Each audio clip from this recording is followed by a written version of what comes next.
Chapter 3 of the Summer of the Sea Serpent. There you go. Cave of the Spider Queen. Gentle waves rippled through the cove as Jack and Annie swam to the foot of the cliff. They pulled themselves onto the boulders. Soaking wet, they sat for a moment in the warm sunlight and caught their breath. "That was so cool," said Annie. "Yeah, but why did they dump us all the way out here? What do we do now?" asked Jack. "Check the rhyme," said Annie. "What happens after we call for the help of the water knight?" Jack reached into his pocket and pulled out the blue seashell.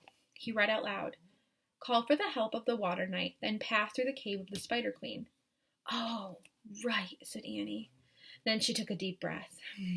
Spider Queen. "Sorry," Jack said, "but don't worry. Maybe the Spider Queen is just a person. Maybe Spider Queen is her nickname."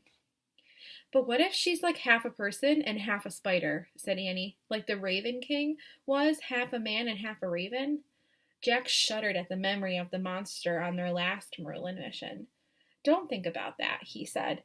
"Time's running out. Let's just find the cave." Annie nodded and smiled. "All right, you're right." They stood up and started climbing barefoot around the craggy curves at the base of the cliff. As they rounded a corner, they both gasped. In front of them was the mouth of a cave. The mouth was covered with thick, sticky white ropes.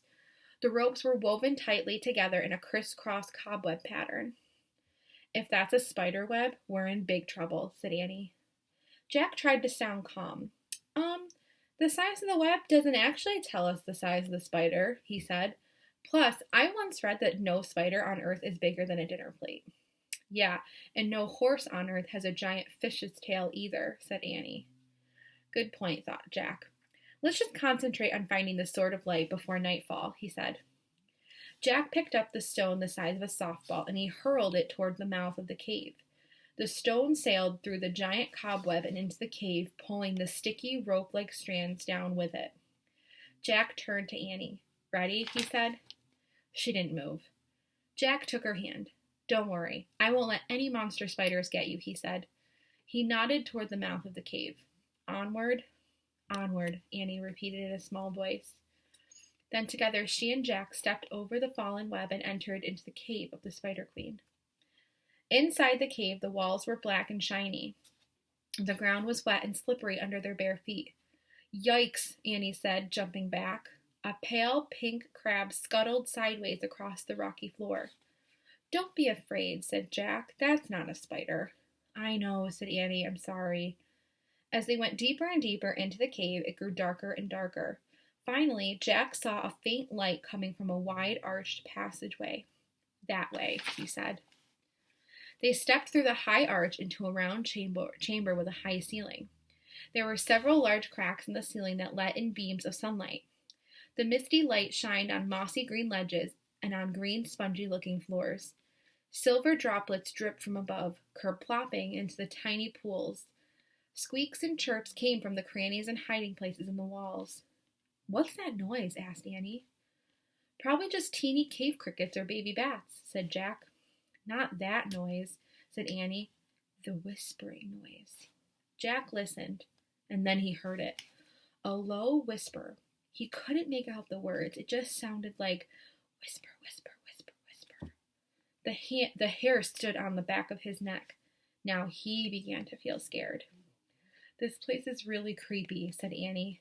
"No kidding," said Jack. "But we don't have to stay here long. The rhyme says we just have to pass through the cave. So let's hurry and pass through it." Jack and Annie walked through the ghostly green light of the chamber. The spongy floor squished beneath their bare feet.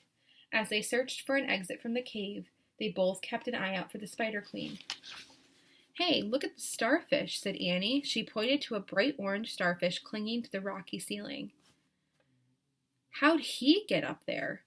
Before Jack could answer, a wave crashed into the chamber and water splashed over Jack and Annie. "Yikes," said Annie. She and Jack jumped onto a mossy ledge jutting out from the wall. The wave washed in and out, and there was a moment of quiet, and then another wave surged into the chamber.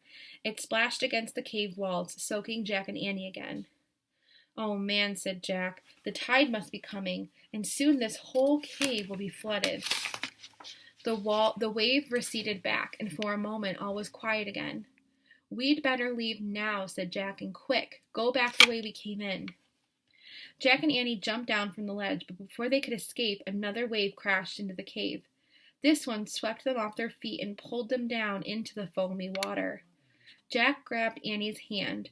Fighting the swirling current, they climbed back up onto the mossy ledge. The water churned and gurgled around the chamber. We can't go back the way we came in, said Jack. The waves will just keep knocking us down and we'll get caught in the current. That's them caught in the cave.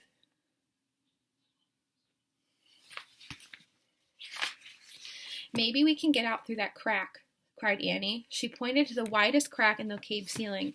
It was high above the swirling water. It's too high, said Jack. We can't get up there.